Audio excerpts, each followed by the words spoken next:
chicos, ¿me escuchan? Buenas tardes. Buenas tardes, doctora. Sí, escucho. Listo. Vamos a arrancar. ¿Ya? ¿Están viendo la pantalla? Sí,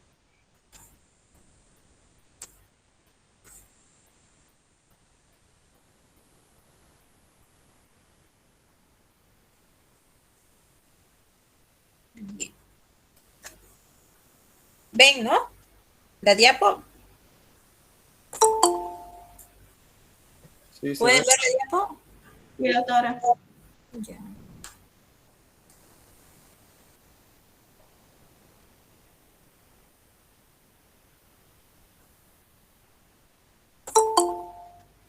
Qué bárbaro.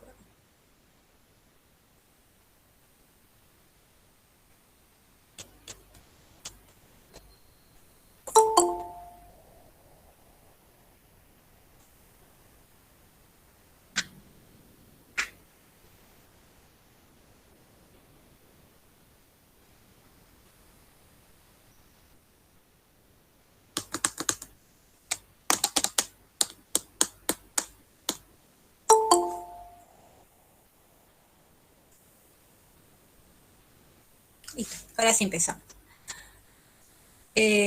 Habíamos quedado antes del examen en las complicaciones en la hepatopatía crónica.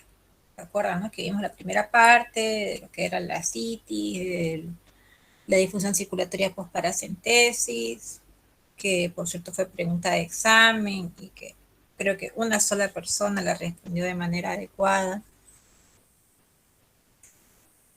Vamos a continuar con lo que son las complicaciones y aquí nos vamos a abocar a lo que es el síndrome ascítico edematoso con sus complicaciones que son la citis refractaria y la PBE, que es la peritonitis bacteriana espontánea. PBE son sus siglas internacionales, así como hay siglas internacionales de diabetes, hipertensión, lo mismo en peritonitis bacteriana espontánea. ¿Sí? Esto les aclaro por si ven alguna diapo con alguna abreviatura, sepan que a esto es a lo que se refiere. ¿Está?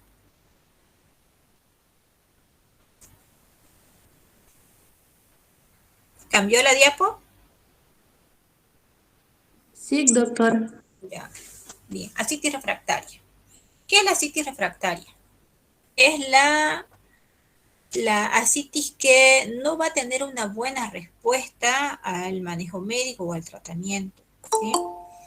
Y se clasifica o se divide en la que es resistente a diuréticos, es decir, que no va a responder o que va a tener una recurrencia muy rápida, es decir, que, por ejemplo, nos ingresa un paciente con una hepatopatía crónica, hacemos una paracentesis evacuadora porque está con una ascitis a tensión. Por suerte o gracias a Dios, no tiene fallo renal, no tiene injuria renal, entonces podemos utilizar ni ningún otro signo de descompensación, entonces nos da permiso, estamos autorizados a usar diuréticos.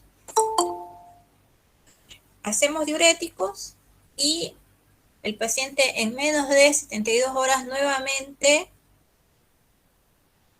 vuelve con ascitis a tensión. Preguntamos a la familia, preguntamos al paciente y el paciente sí, efectivamente está tomando los diuréticos de manera adecuada, tal cual es indicación de que se le hayan prescripto, pero aún así no ha tenido buena respuesta. Eso se llama la ascitis refractaria resistente a diuréticos. ¿Sí? Y la que es intratable con diuréticos, que es la que inmediatamente el paciente empieza con la toma de la medicación, va a presentar efectos adversos. Dentro de los más graves y de los más frecuentes son la hiponatremia, con un sodio por debajo de los 125 miliequivalentes, o que en un ionograma basal en el paciente haya tenido una anatremia, por ejemplo, de 140, y que tenga un descenso brusco de más de 10 miliequivalentes con el uso de diuréticos. ¿Sí?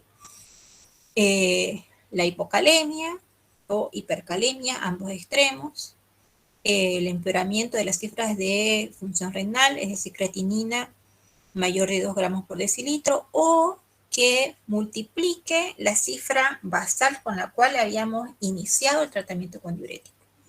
¿Y cuándo se evalúa Perdón, y la última, la encefalopatía. ¿Y cuándo se evalúa la respuesta satisfactoria o la presencia de efectos adversos secundarios a diuréticos? ¿Cuánto es el tiempo estimado que nosotros debemos esperar o debemos observar al enfermo para decir, no, sí, ha tenido una buena respuesta o no?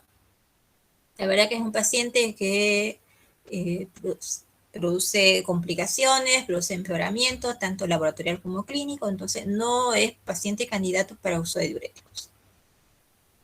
Al menos una semana. ¿Sí?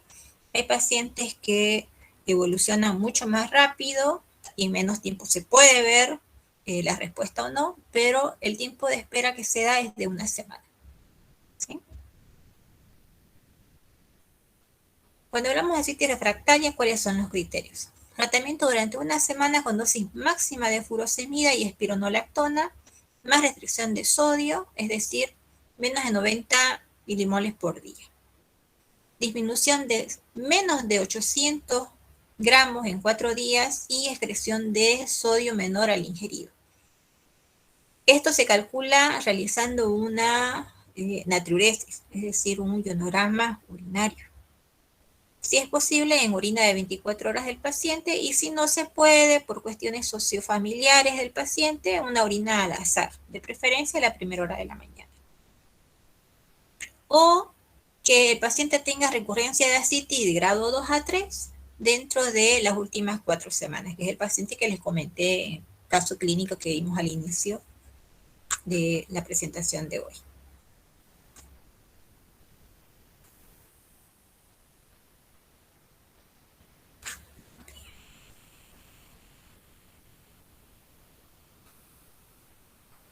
¿Cuál es el manejo?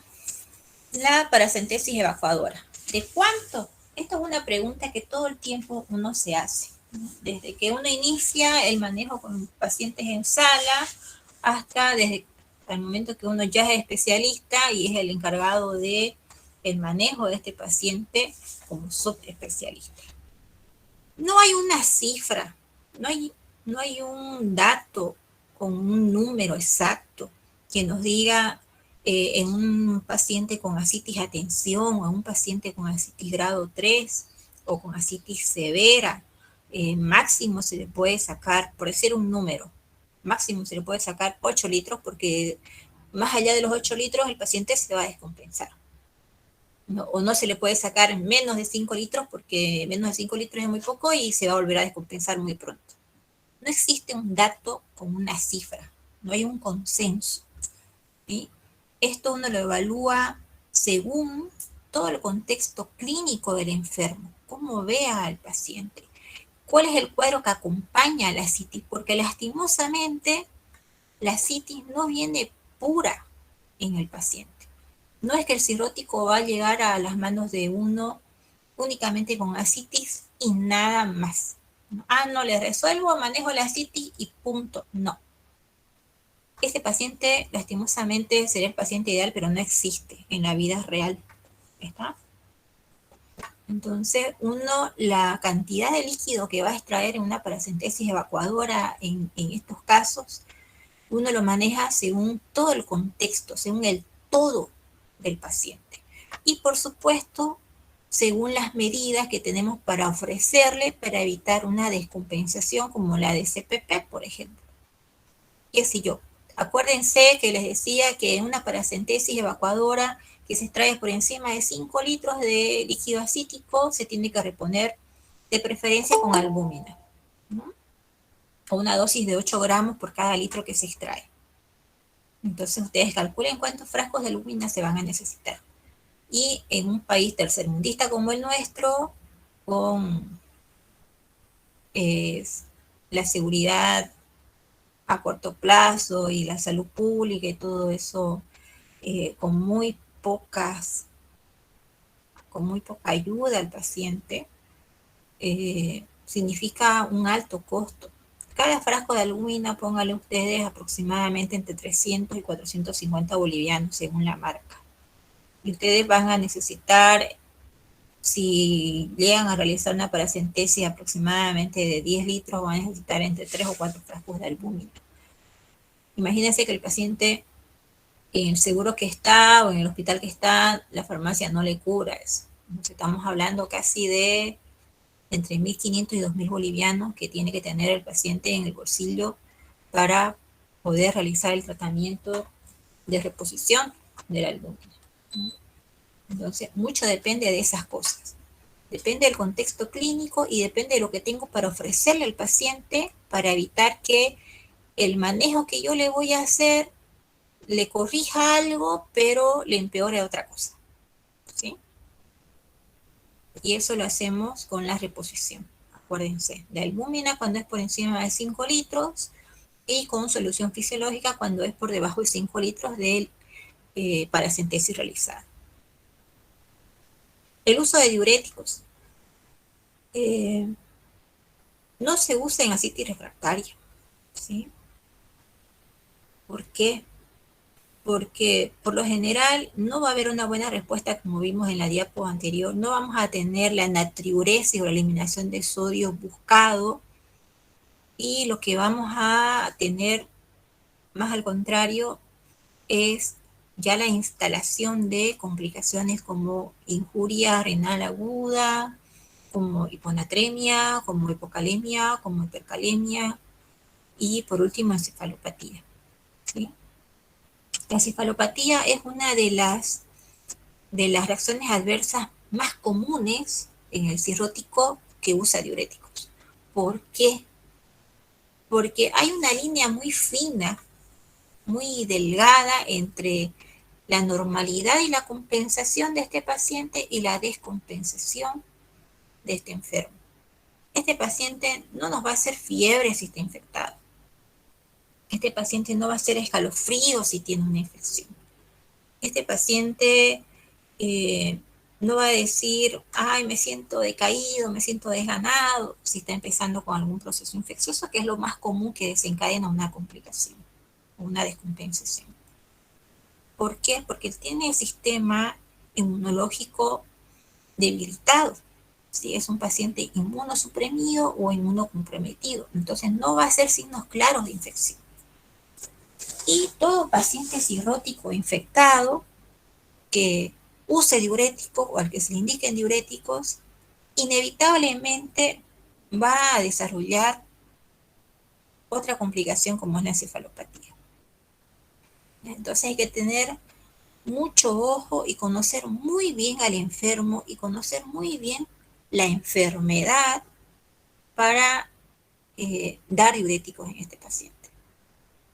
¿Sí? Yo siempre le digo a mis internos cuando rotan conmigo, ¿cuál es la diferencia entre el especialista de hígado con el internista o con el médico familiar que también es especialista o con el gastroenterólogo que también es especialista? La diferencia está muchas veces en que más que saber qué dar al enfermo, qué medicamento dar al enfermo, sabemos qué medicamento debemos quitar, restringir o no dar a ese paciente. ¿Sí? Muchas veces el éxito de superar la complicación en el cirrótico depende más de limpiar la cancha. Al decir limpiar la cancha me refiero a quitar una montonera de medicación que probablemente en cualquier otra persona no produzca ningún tipo de efecto adverso ni ningún daño, y sin embargo en el cirrótico sí perpetúa o persiste la descompensación por el uso de algún tipo de medicación. Entonces, para usar diuréticos en cirrótico hay que tener espalda para eso. Cuando digo espalda es que hay que tener el conocimiento muy claro del enfermo y más clara todavía la idea de la enfermedad. ¿Sí? Acuérdense siempre eso, no se prescriben diuréticos así nomás, no se prescriben. ¿Está? Y por último, obviamente, el trasplante hepático, que es el único tratamiento curativo en esta enfermedad, ¿no? Es la única medida con un tratamiento que da la cura a la enfermedad. Aquí nuevamente el mismo cuadrito que habíamos visto en las anteriores presentaciones respecto a la paracentesis masiva o la paracentesis total. que se debe usar sí o sí la reposición de albúmina a un rango de 8 gramos por litro de líquido acítico extraído. Se suma el tratamiento diurético si es que el sodio urinario es mayor a 30 miliequivalentes por día y se evalúa según haya o no haya recurrencia o recidiva de la citis. ¿Sí? Ahora, algo aquí que no sé si se ve la flechita que estoy marcando aquí, donde dice dieta hiposódica menor a 80 miliequivalentes día. Esta diapo ya tiene varios años, ¿no?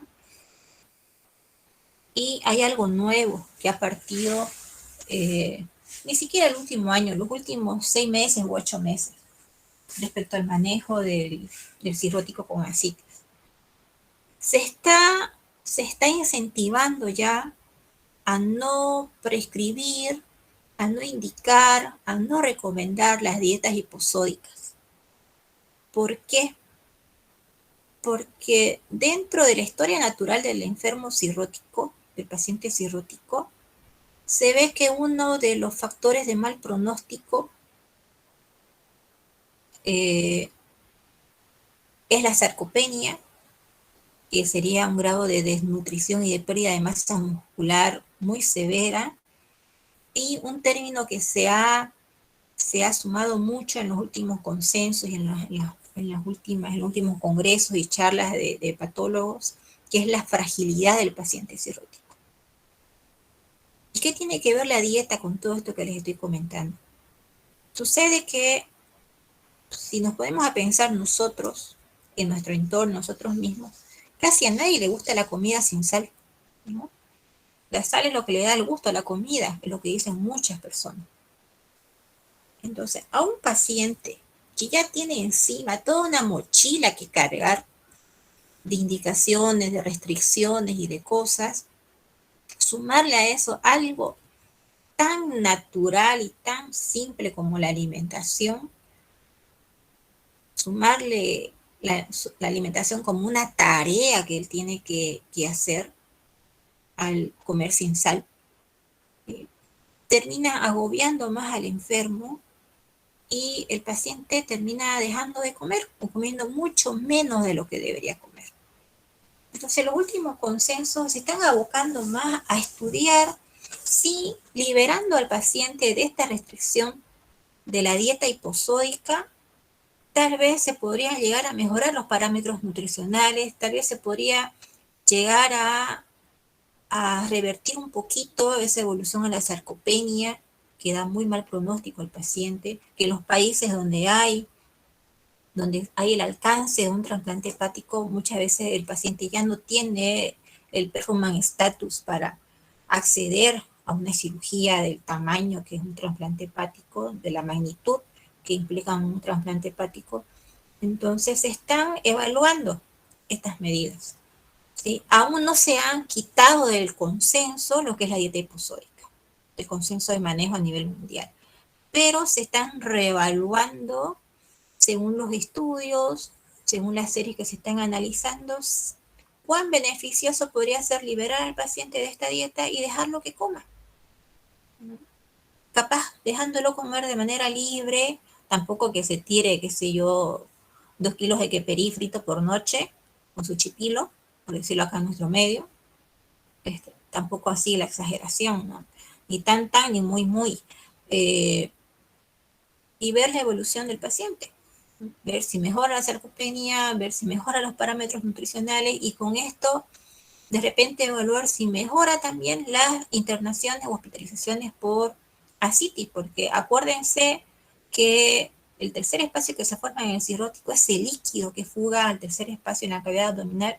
Ustedes lo mandan a analizar y es albúmina pura, es proteína pura.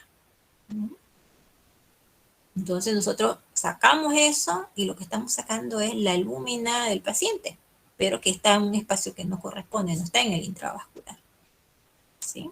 Entonces, esto se los quería traer a cotación, espero no haberlos mareado, pero es una cosa bastante interesante que se ha estado evaluando y quise traérselos como novedad. Ya, pero para fines prácticos, si en el examen se pregunta cuál es la medida dietaria cuántos son los miliequivalentes que se restringen y ya saben ustedes cuál es la respuesta. Hasta que no se modifique esta indicación de los consensos internacionales. ¿Y la peritonitis bacteriana espontánea qué es? No es más que la infección espontánea, como su nombre lo indica, una infección por sí sola que aparece en la cavidad abdominal, en el líquido asítico de la cavidad abdominal del paciente. ¿Y provocado por qué? ¿Por qué creen ustedes que se provoca esta contaminación?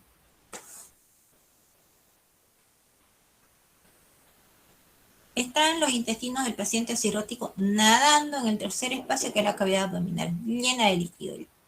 Nadando los intestinos en 10 litros de líquido asítico, ¿sí? Cargado ese intestino de materia fecal.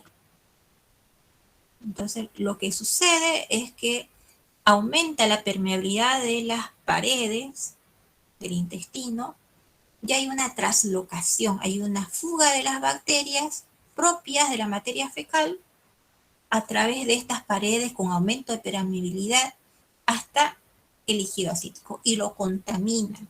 Y como es una cavidad cerrada, herméticamente cerrada, por supuesto, de contaminado sigue a infectado.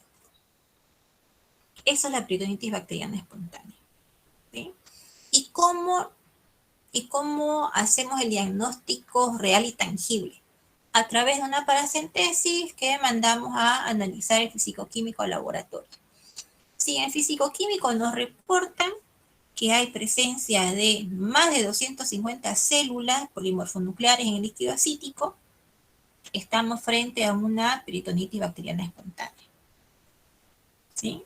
Si este informe del físico-químico nos indica que hay menos de 250 polimorfonucleares, entonces estamos frente a una ascitis no completa. ¿Sí? O PBE y no PBE. ¿Se entiende hasta aquí? ¿Están ahí, chicos? ¿Están escuchando? ¿Se escucha? ¿Se entiende? Sí, doctora, se entiende. Ok. Se escucha, doctora. Listo, gracias. ¿Y qué es entonces la peritonitis bacteriana espontánea? Complicación de los pacientes con ascitis, que llega a una mortalidad del 90% sin tratamiento versus 20% en el paciente que sí se trata. Acuérdense de lo que les digo, me parece que en todas las clases que hablo de hígado, todo paciente cirrótico o descompensado se considera infectado hasta que no se demuestre lo contrario. Acuérdense siempre de eso, ¿sí? Buscar la infección aunque no esté ahí con el rótulo en la frente del paciente. Buscar la infección. Tiene una prevalencia de 1.5 a 3.5% en los pacientes ambulatorios y aproximadamente el 10% en los pacientes hospitalizados. Los gérmenes más comúnmente aislados son la Escherichia coli, obviamente porque ¿cuál es el origen? La traslocación, ¿no? La Klebsiella y el Streptococcus pneumoniae son los gérmenes más comúnmente aislados en los cultivos. ¿Y cuál es el tratamiento? Ceftriaxona, así de sencillo. Ceftriaxona 1 gramo cada 12 horas durante 7 días, ¿sí? Seguido de albúmina a razón de 1.5 gramos por kilo peso día, el primer día de tratamiento, el segundo día el paciente descansa de la albúmina y el tercer día el paciente debe recibir 1 gramo de albúmina por kilo peso seco.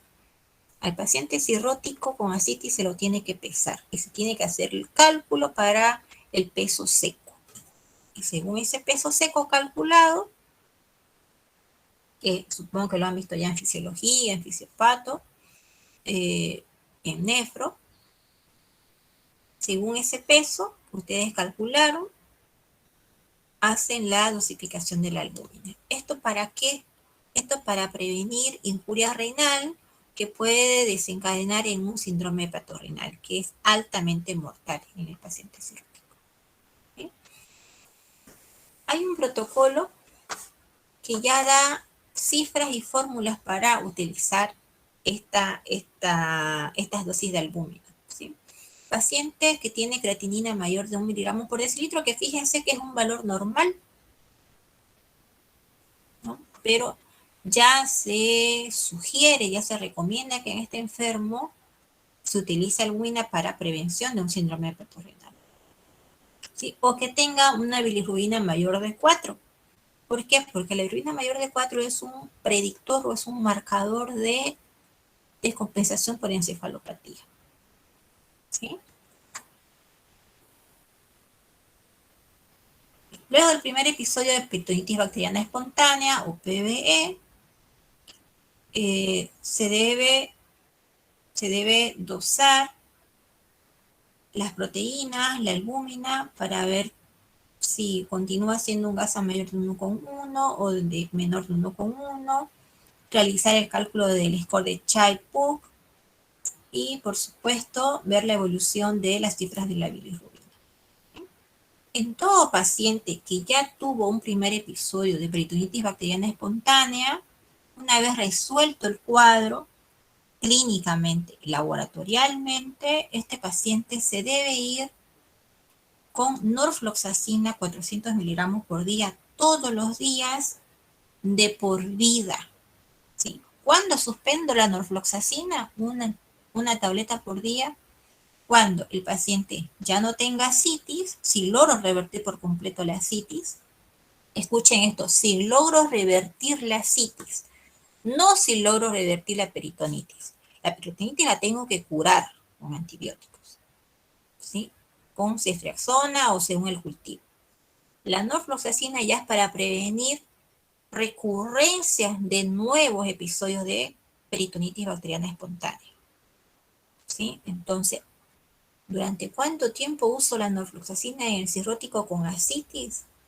Hasta que se me hace el milagro de que el paciente se cure de la ascitis, que la ascitis desaparezca, que la ascitis resuelva, o hasta que el paciente se trasplante, ¿sí? Lastimosamente en Bolivia, en el INAME no se cuenta con la norfloxacina, entonces esto es un tratamiento que el paciente se lo tiene que costear. Y no hay muchas marcas de norfloxacina tampoco acá en Bolivia, creo que la traen unos 3 laboratorios. Y si bien no son ultra caras, para hacer un tratamiento que se tiene que tomar todos los días, tiene nomás un costo bastante importante, ¿no? Pero esa es la medida. Conclusiones.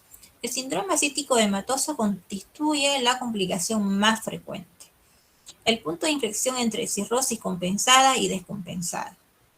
Considerar la ascitis como complicada implica descartar las complicaciones de la misma. Todo paciente con primer episodio de SAE debe punzarse, ¿sí? En otras palabras, ascitis de novo se tiene que punzar y mandar los 3 tubos que vimos en la anterior clase. El tubo para anatomía patológica, para búsqueda de células neoplásicas, el tubo para cultivo y el tubo para el físico-químico, que nos va a caracterizar si hay PB o no, el tipo de gasa que tiene el paciente, si es mayor de 1,1 o menor de 1,1, ¿sí? Y otros datos importantes que nos puede dar en caso que estemos frente a un paciente que de repente no es cirrótico y tiene una ascitis. El tratamiento se basa en el uso de diuréticos y la paracentesis con reposición de albúmina. El diagnóstico precoz de la peritonitis bacteriana espontánea mejora la sobrevida del enfermo. Todo paciente con primer episodio de ascitis debe ser evaluado por un centro de trasplante. Seguimos con cirrosis y sus complicaciones. Vamos a hablar un poquito de injuria renal aguda. Es la complicación frecuente en pacientes cirróticos, alcanza aproximadamente el 54% de los casos. Se debe considerar diferentes causas de origen prerrenal, de origen renal, que no sea síndrome hepatorrenal, ¿sí? Por uso de nefrotóxicos, por necrosis tubular aguda, por ejemplo, y otra causa como el síndrome hepatorrenal tipo 1. Acuérdense que son 2 tipos de síndrome hepatorrenal, ¿sí? En este caso tipo 1. En la definición, en la práctica según las definiciones de aquí indicativo, con el aumento de la creatinina en 0.3 miligramos en 48 horas del valor basal que el paciente maneja, aumento de la creatinina más del 50% del valor basal que el paciente maneja en los últimos 7 días, y la disminución del volumen urinario, es decir, menor de 0.5 ml por kilo peso en 6 horas de controlado el paciente. ¿Sí? Teniendo cualquiera de estos criterios, nosotros podemos evaluar si estamos frente a una injuria renal aguda. Estamos hablando del cirrótico, acuérdense, no vayan a confundirse, ¿sí? Seguramente en nefrología van a manejar definiciones de enfermedad renal crónica, de injuria renal aguda, pero en este caso estamos hablando del enfermo cirrótico, que es una población especial. ¿Está? Bien. ¿Y cuál es la fisiopatología? La misma que hemos visto desde la primer clase de hígado. ¿Sí? Vasodilatación arterial esplácnica, que va a conllevar a una hipovolemia efectiva, con la activación del sistema renina-angiotensina-aldosterona, y esto va a provocar, ¿qué cosa? Una vasoconstricción renal, ¿sí? Que es lo que nos va a dar la injuria renal aguda.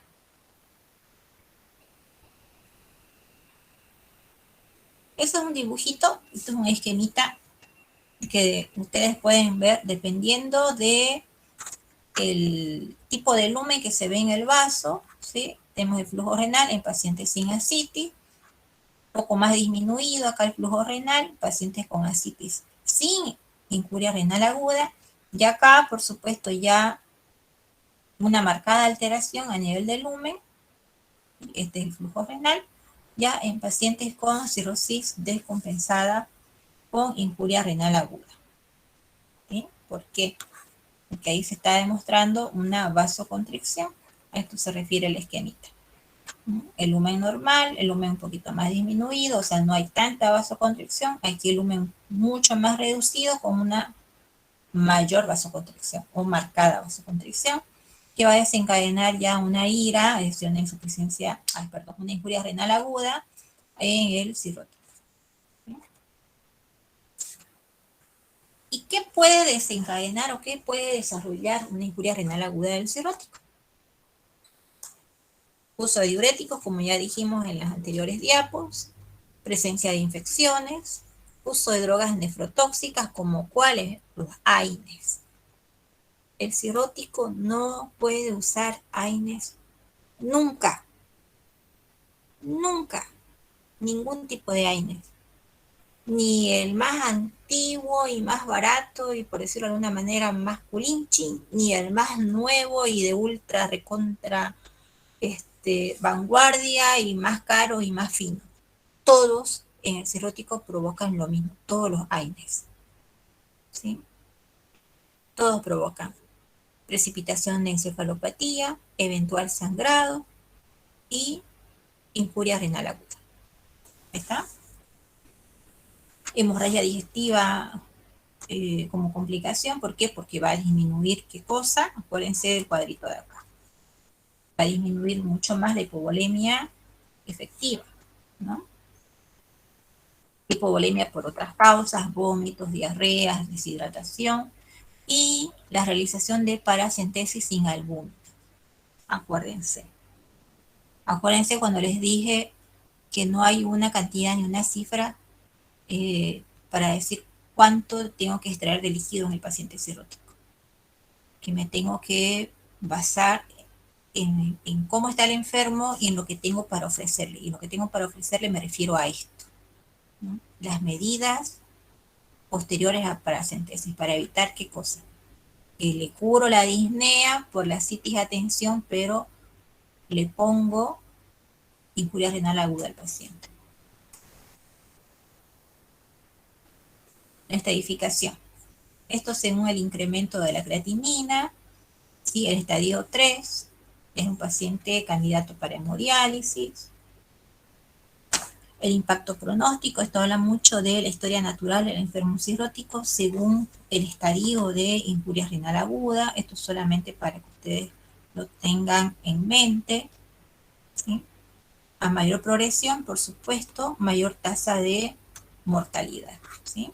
Estadio 3, una mortalidad que va del 21% y a 71% ya en el paciente en diálisis. ¿Y cómo se debe evaluar? Ver si el paciente está deshidratado, que puede ser causa de una insuficiencia prerrenal, ver si el paciente está chocado, puede desencadenar una necrosis tubular aguda, ver si el paciente tiene signos de infección, preguntar, interrogar sobre el uso de fármacos nefrotóxicos. Si en el laboratorio que tenemos nos informan la presencia de hematuria o proteinuria, y por supuesto estructuralmente si hay alteraciones de la estructura renal por ecografía.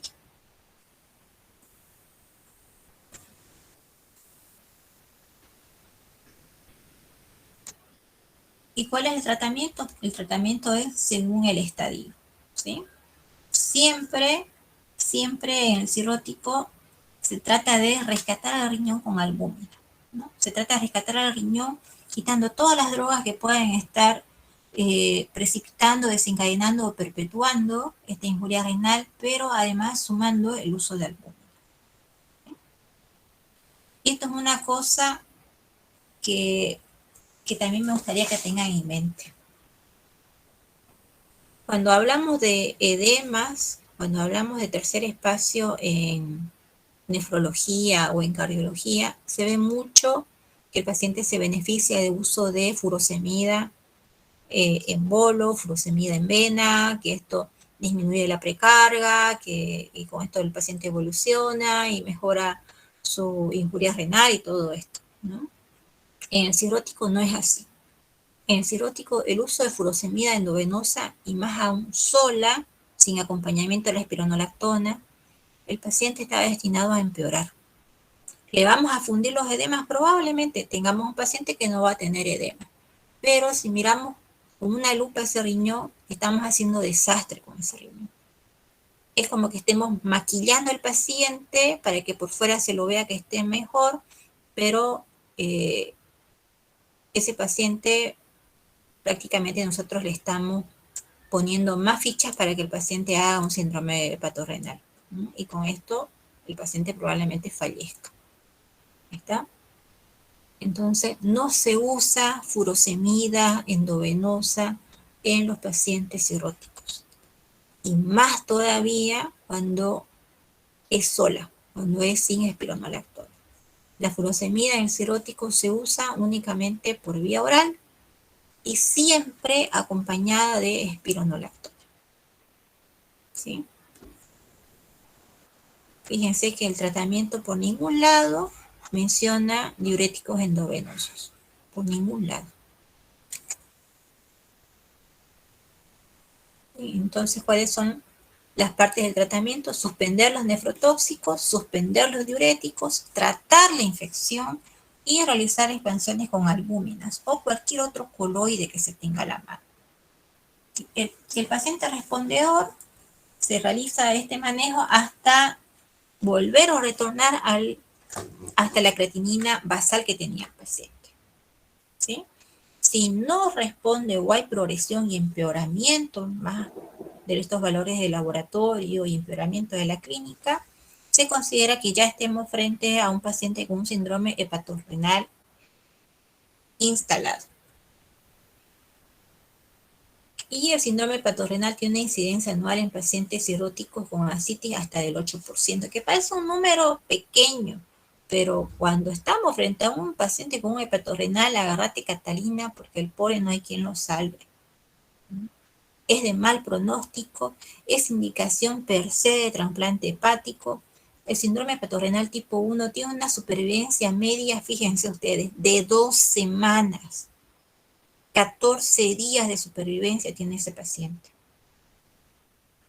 El síndrome hepatorrenal tipo 2 es un poquito más lento, pero la supervivencia media de ese paciente es a los 6 meses. ¿Sí? Entonces, fíjense cuán catastrófico es el asunto de la injuria renal aguda. Este es el mismo cuadrito que hayamos visto. ¿Y cuáles son los criterios del síndrome hepatorenal? Que cumplen criterios de injuria renal aguda, sin respuesta a expansión con albúmina y sin respuesta a la suspensión de diuréticos luego de 2 días, en ausencia de shock, en ausencia de uso de drogas nefrotóxicas, ausencia de daño estructural renal, esto por supuesto lo verificamos por ecografía, ausencia de proteinuria en el laboratorio de orina, ausencia de microhematuria en un laboratorio de orina y por supuesto, como les decía, ecografía renal normal. ¿Y cuál es el tratamiento? Las medidas específicas son terlipresina, 1 miligramo cada 4 a 6 horas, que acá nos llega solamente por pedido y está alrededor de unos 400 bolivianos cada ampolla. El día 3 se debe aumentar 2 miligramos si es que no hay un descenso del 25% del valor de creatinina basal y se debe mantener esta medicación hasta que se llegue a un descenso menor a 1.5 miligramos de creatinina. Y se debe suspender la terlipresina hasta el día 14. Imagínense qué bolsillo puede costar un tratamiento como este en un país tercermundista. Y por supuesto acompañado siempre de albúmina a 1 gramo por kilo peso día. ¿Sí? Se puede además usar noradrenalina en caso de paciente con demasiado compromiso hemodinámico.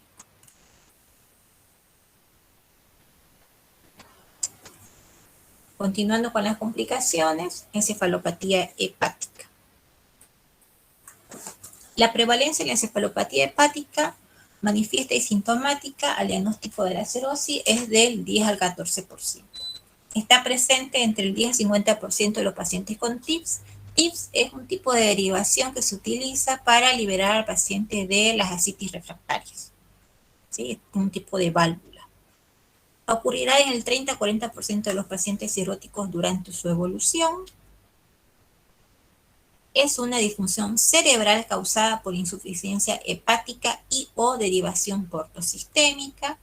Se manifiesta con un amplio espectro de anormalidades neurológicas o psiquiátricas que van desde alteraciones subclínicas hasta el coma profundo. Bien. ¿Cuál es la clínica? Se puede medir mediante alteraciones de test psicométricos, cambios en la personalidad, irritabilidad, desinhibición, desorientación temporoespacial, ¿sí? Alteraciones en el ritmo sueño-vigilia, hipertonía, hiperreflexia, signos extrapiramidales como rigidez, disquinesia, hipoquinesia, enlentecimiento en el habla, el paciente se lo nota bradifílico, al examen físico presenta temblor fino, estérexis como marca del inicio de la encefalopatía manifiesta, aunque no es patognomónico de la encefalopatía. ¿Sí? Pero es un signo muy, muy común, muy habitual en el cirrótico encefalopático. Tiene su clasificación según la causa subyacente, insuficiencia hepática aguda, shunt portosistémico o cirrosis, según la severidad de grado 1 hasta grado 4, según su evolución desde episódica a recurrente o persistente, y según presencia de factor desencadenante, con factor o sin factor desencadenante. Los grados de encefalopatía hepática, estos ya están conocidos de hace muchísimos años, son 4 grados de encefalopatía y básicamente lo podemos medir con el flapping. El grado 1 tiene un flapping discreto, es decir, tiene un temblor fino a nivel distal de los dedos de la mano. En el grado 2 el flapping es evidente, ¿sí? En el grado 3 el flapping es presente y en el grado 4 está ausente. ¿Sí?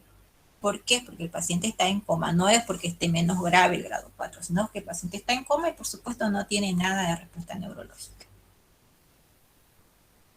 ¿Y cuáles son los factores o eventos precipitantes? En el episódico, infecciones, hemorragias digestivas, uso de diuréticos, trastornos electrolíticos, hiponatremias, hipernatremias, hipocalemias, hipercalemias, constipación o estreñimiento, y cuando es episódico o no aclarado. Dentro de los recurrentes, el trastorno electrolítico, infecciones, no aclarado, constipación o estreñimiento, uso de diuréticos y por último, fíjense, el sangrado del tubo digestivo. El diagnóstico.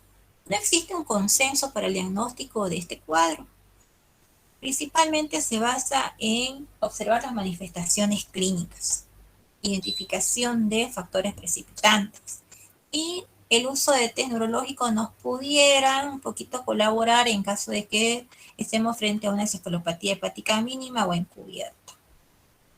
Que esto no se usa en la práctica clínica en general.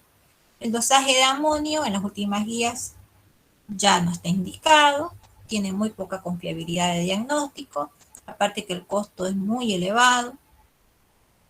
El tratamiento, respecto a las medidas generales, tenemos el uso de lactulosa, que es la primera opción de tratamiento, mejora la encefalopatía hepática entre el 70 a 80%, pero no disminuye ni modifica la mortalidad.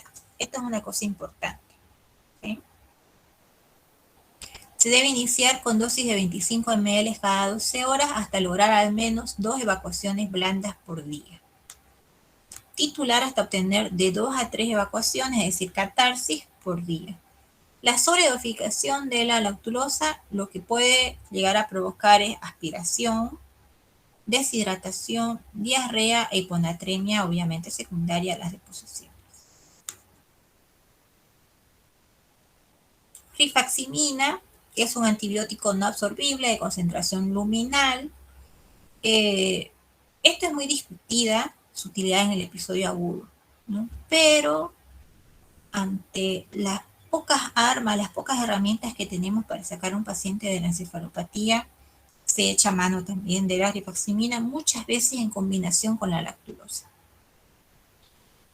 La utilidad en prevenir la recurrencia es una de las indicaciones, tiene una reducción del 58% de la encefalopatía mínima y el 50% de la incidencia de hospitalización por la encefalopatía hepática.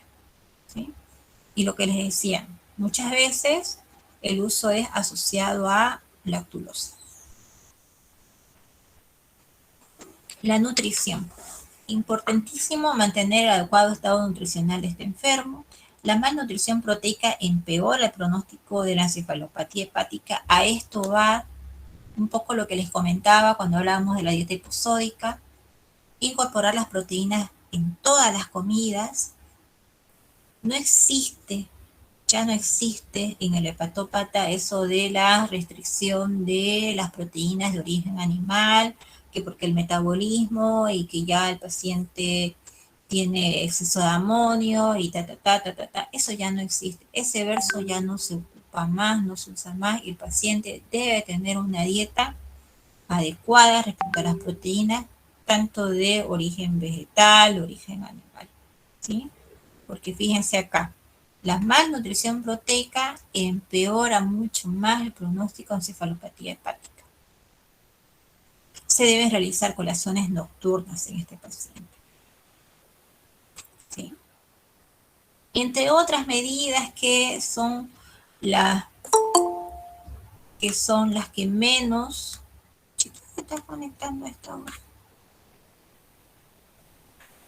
Que son las que menos utilidad tienen, el uso de probióticos, el uso de medicinas, el uso de metronidazol, pero que en realidad no tiene prácticamente ningún tipo de evidencia de que haya una respuesta. La prevención de las recurrencias, como decíamos en la anterior diapo, está dado con la rifaximina, asociado a la lactulosa, que sería el único tratamiento documentado para mantener la remisión de la encefalopatía. ¿Sí? Esto en pacientes que han sufrido uno o más episodios de encefalopatía hepática. Por supuesto, el trasplante hepático es el tratamiento curativo y definitivo de la encefalopatía hepática. ¿Por qué? Porque curamos la hepatopatía crónica.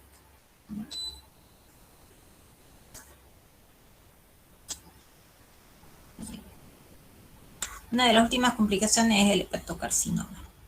Quiero que lo dejemos ahí porque esto es un poquito más, hay clasificaciones, hay cositas un poquito más pesadas, más densas,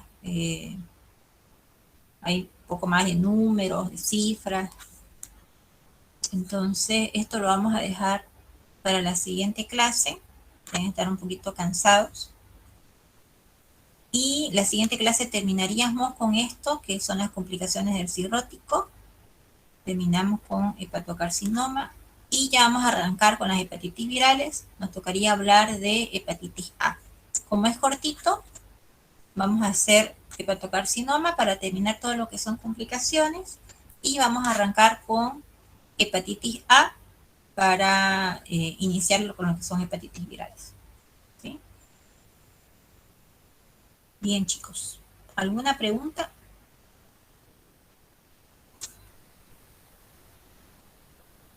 ¿Nada? Bueno. Nos encontramos el siguiente miércoles entonces.